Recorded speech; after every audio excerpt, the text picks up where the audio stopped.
Bismillahirrahmanirrahim. Assalamualaikum warahmatullahi wabarakatuh.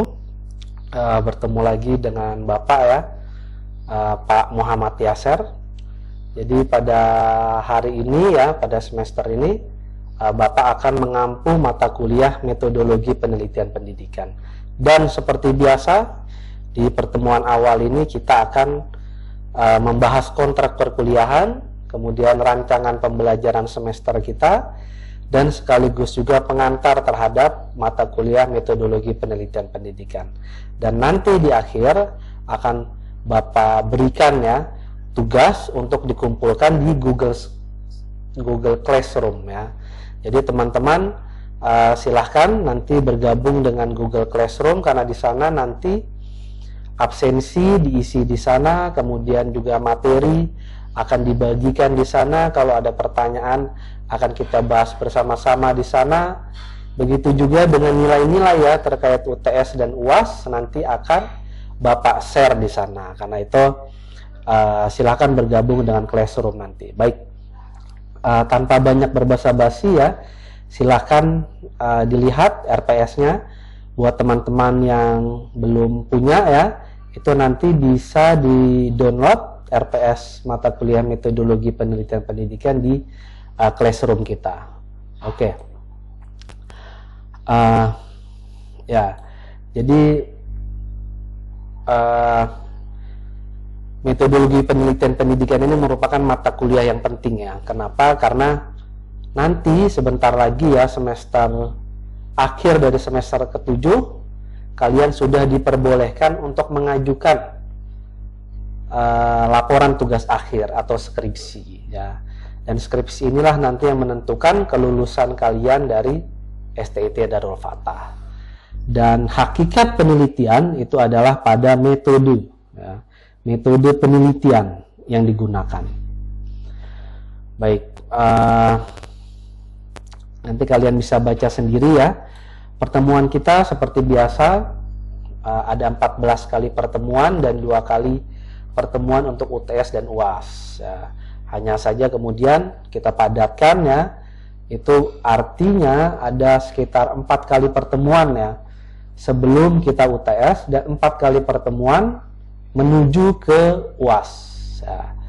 Jadi Bapak tekankan kepada teman-teman agar menghadiri perkuliahan ya, terlepas dari kesibukan-kesibukan, terlepas dari hal-hal lainnya, utamakan perkuliahannya.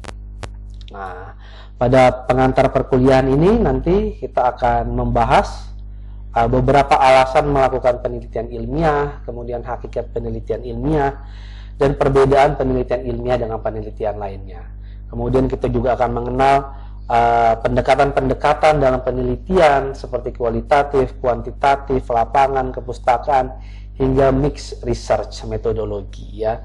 Kemudian ada jenis-jenis penelitian berdasarkan fungsi dan tujuannya. Kemudian kita juga akan membahas secara lebih spesifik ya 2 metode yang paling sering digunakan di STIT Darul Fatah, yaitu penelitian kuantitatif ya dan penelitian kualitatif. Nah nanti nih untuk penelitian kuantitatif teman-teman ada mata kuliah sendiri ya terkait dengan statistik pendidikan. Nah, jadi kalau kuantitatif ya pasti hitungan-hitungan, dan itu erat kaitannya dengan statistik ya, ilmu statistik. Kemudian untuk kualitatif, nah ini nanti ada yang lapangan dan ada kepustakaan. Nah, nanti kita akan bahas secara lebih dalam ya pada waktu dan tempatnya masing-masing. Kemudian juga ini teman-teman bisa disiapkan dari sekarang ya, kita akan membuat proposal penelitian. Nah, jadi kita akan praktek langsung dengan membuat proposal penelitian yang diharapkan proposal ini nantinya bisa teman-teman lanjutkan menjadi skripsi ya pada semester 7 akhir. Nah, jadi ya sudah dimulai dari sekarang. Mudah-mudahan teman-teman nanti dengan mengikuti perkuliahan ini bisa selesai pada waktunya ya. Nanti kita akan sama-sama bahas tentang bagaimana langkah-langkah menyusun proposal penelitian yang layak ya. Nah, tentang sumber-sumbernya silakan teman-teman cari ya buku pegangannya, antara lain dari Nana Saudi metode penelitian pendidikan, bisa juga dari Sugiono, Prof. Sugiono, metode penelitian.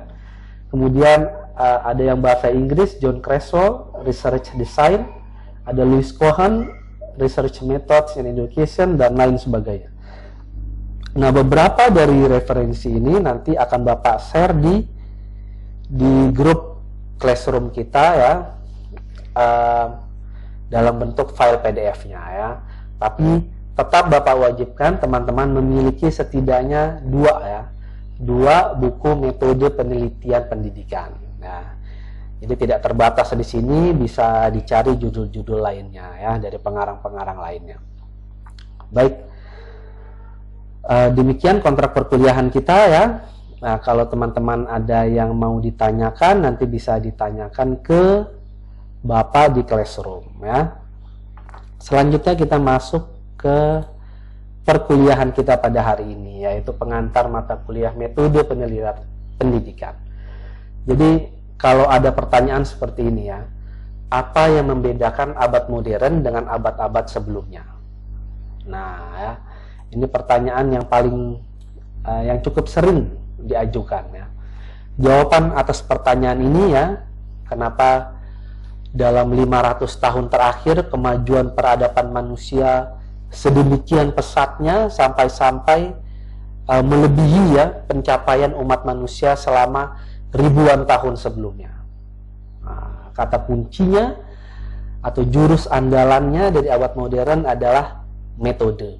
Nah, jadi bila dalam abad-abad pra-modern orang-orang disibukkan dengan persoalan ketuhanan dan realitas adikodrati lainnya, maka dalam abad modern yang dipersoalkan adalah bagaimana cara kita memperoleh pengetahuan tentang hal-hal tersebut. Nah, ini pertanyaan metodologi jadi ya. Dan pada titik inilah abad modern itu berhutang pada para filosof dan saintis seperti Galileo. Teman-teman pasti sudah kenal ya Galileo Galilei. Itu salah satu saintis pada masa Renaissance yang dibunuh oleh gereja karena menentang doktrin gereja tentang bumi sebagai pusat alam semesta. Ya. Jadi ini contoh inkuisisi ya, pembunuhan orang-orang yang mengatakan kebenaran karena bertentangan dengan doktrin agama ya. Ya, jadi kita pelajarannya salah satu hikmah moralnya adalah ya kita jangan terlalu fanatik ya dengan agama ya. Ya kita boleh-boleh saja bersikeras tentang sesuatu hal, tapi jangan sampai kemudian itu membuat kita menafikan kemungkinan kebenaran pada pihak yang lain, apalagi sampai mengkafir-kafirkan antara sesama umat ya. Kemudian ada juga tokoh seperti Francis Bacon ya. Francis Bacon ini salah satu tokoh utama era Renaissance yang mengatakan knowledge is power ya. Karyanya berjudul Novum Organon ya, atau metodologi terbaru. Nah, jadi ini pembaharuan terhadap pemikirannya Aristoteles. Ya, nanti kita akan bahas sama-sama juga ya. Tapi harusnya ini sudah dibahas di mata kuliah filsafat umum ya, filsafat umum. Kemudian ada nama René Descartes. Nah, ini rasionalisme ya dengan slogan yang terkenal cogito ergo sum. Nah, dengan demikian metode dapat dikatakan sebagai ciri utama peradaban modern bersama-sama dengan humanisme, kritik terhadap kemapanan, dan progresivisme atau the idea of progress. Ya. Jadi inilah 4 ciri abad modern. Ya.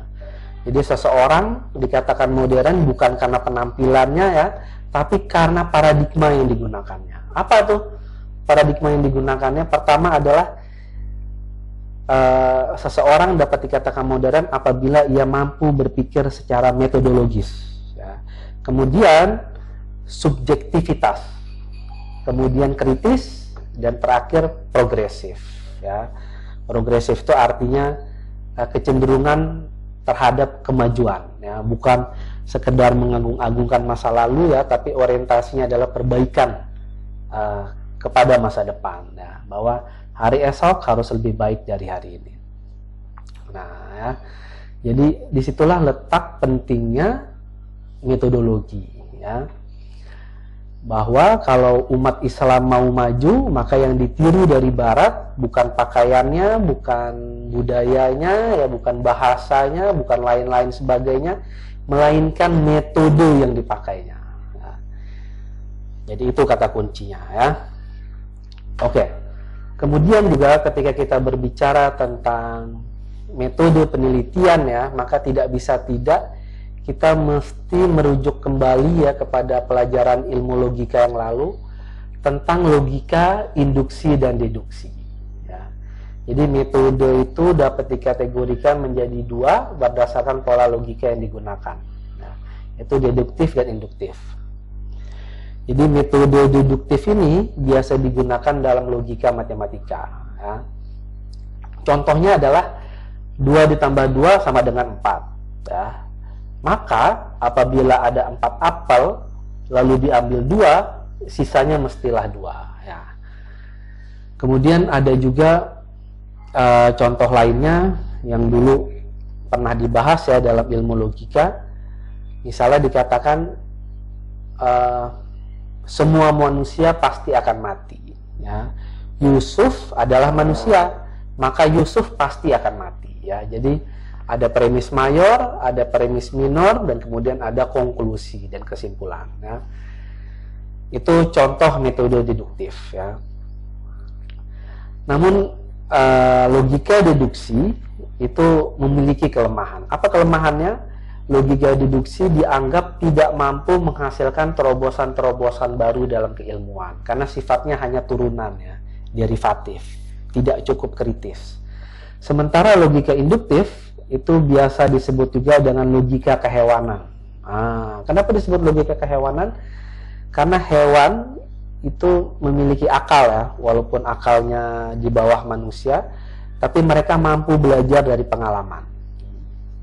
Jadi kita ambil contoh seekor ayam, ya. Seekor ayam yang apabila setiap hari diberi makan, ya, oleh petani misalnya, maka ia akan cenderung percaya kepada petani tersebut, ya.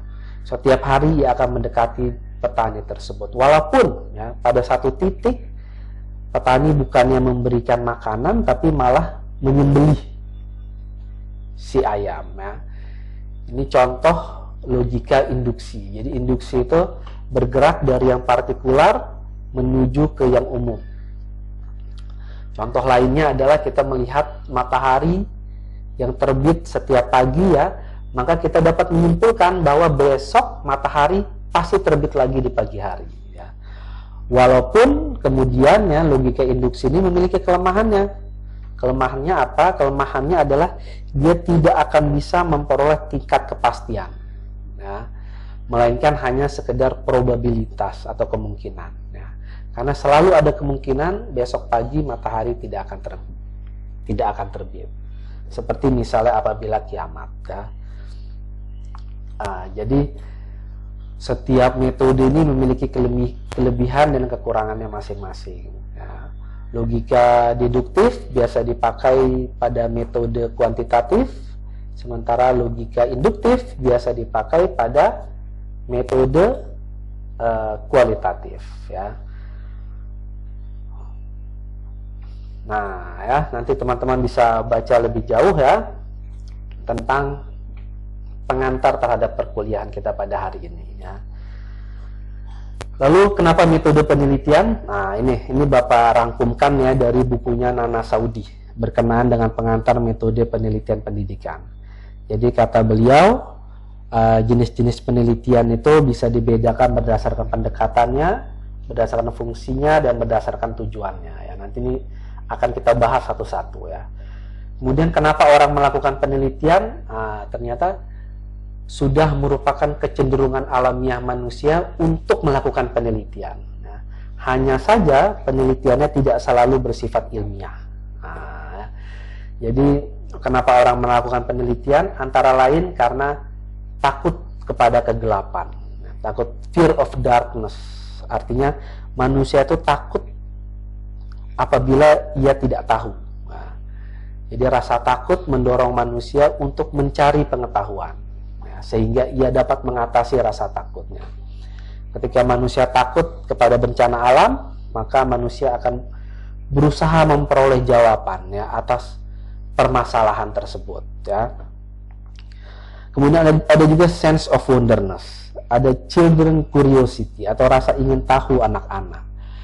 Problem in life, ya, permasalahan kehidupan sehari-hari, seperti misalnya putus cinta, ya, atau ditinggal mati oleh orang-orang yang kita sayang, ya, atau dikhianati oleh sahabat baik, ya, atau mungkin persoalan dalam pendidikan kita, dan seterusnya, ya.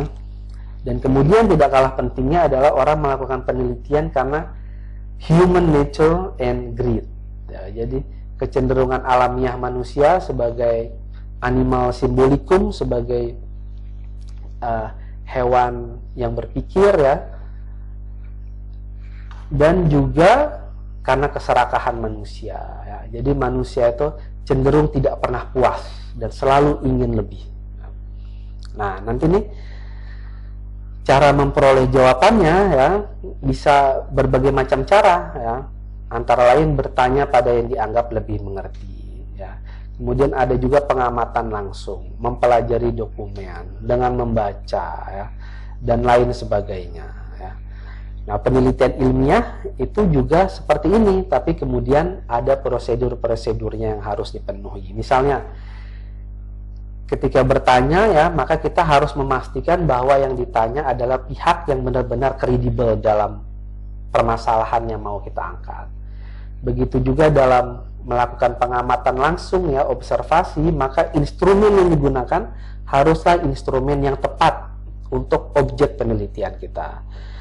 Begitu juga ketika mempelajari dokumen, maka dokumen-dokumennya haruslah dokumen-dokumen yang relevan, ya, yang valid, ya. Nanti ada disebut uji validitas dan uji reliabilitas, ya.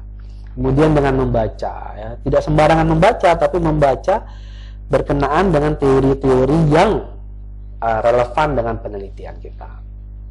Nah, pada akhirnya ada beberapa cara, ya, orang menyelesaikan permasalahan dalam hidupnya. Ada cara-cara tradisional, ada cara-cara dogmatis.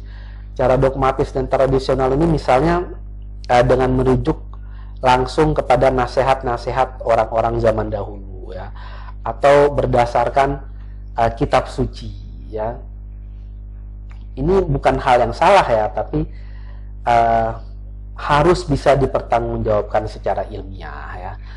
Artinya apa? Artinya nasihat-nasihat atau local wisdom, ya, atau kitab suci, ya, itu harus memiliki interpretasi yang sesuai dengan keadaan zaman. Kemudian ada lagi secara intuitif, secara emosional, secara trial and error, dan tentu saja ada cara penelitian ilmiah, ya. Jadi penelitian ilmiah ini merupakan cara yang digunakan oleh manusia modern dalam menyelesaikan berbagai macam persoalan dalam hidupnya dan dalam masyarakatnya. Oke, sekian perkuliahan pada hari ini. Silakan teman-teman ke Google Classroom untuk mendapatkan RPS dan makalah ini. Nah, sebagai penutup, ya, tugas dari Bapak pada hari ini adalah silahkan teman-teman memberikan contoh, ya, aplikasi penggunaan logika induksi dan logika deduksi dalam kehidupan sehari-hari. Nah, masing-masing 5. Jadi 5 contoh penggunaan logika induksi dan 5 contoh penggunaan logika deduksi dalam kehidupan sehari-hari. Oke? Oke, ya. Bapak tunggu jawabannya paling lambat hari Minggu besok. Ya, jadi silakan dikerjakan dari sekarang dan jangan takut salah, yang penting dikerjakan dan dikumpulkan. Kumpulkannya di mana? Kumpulkannya di Google Classroom. Oke, sekian pertemuan pada hari ini. Mohon maaf apabila ada kesalahan. Wabillahi taufiq wal hidayah. Wassalamualaikum warahmatullahi wabarakatuh.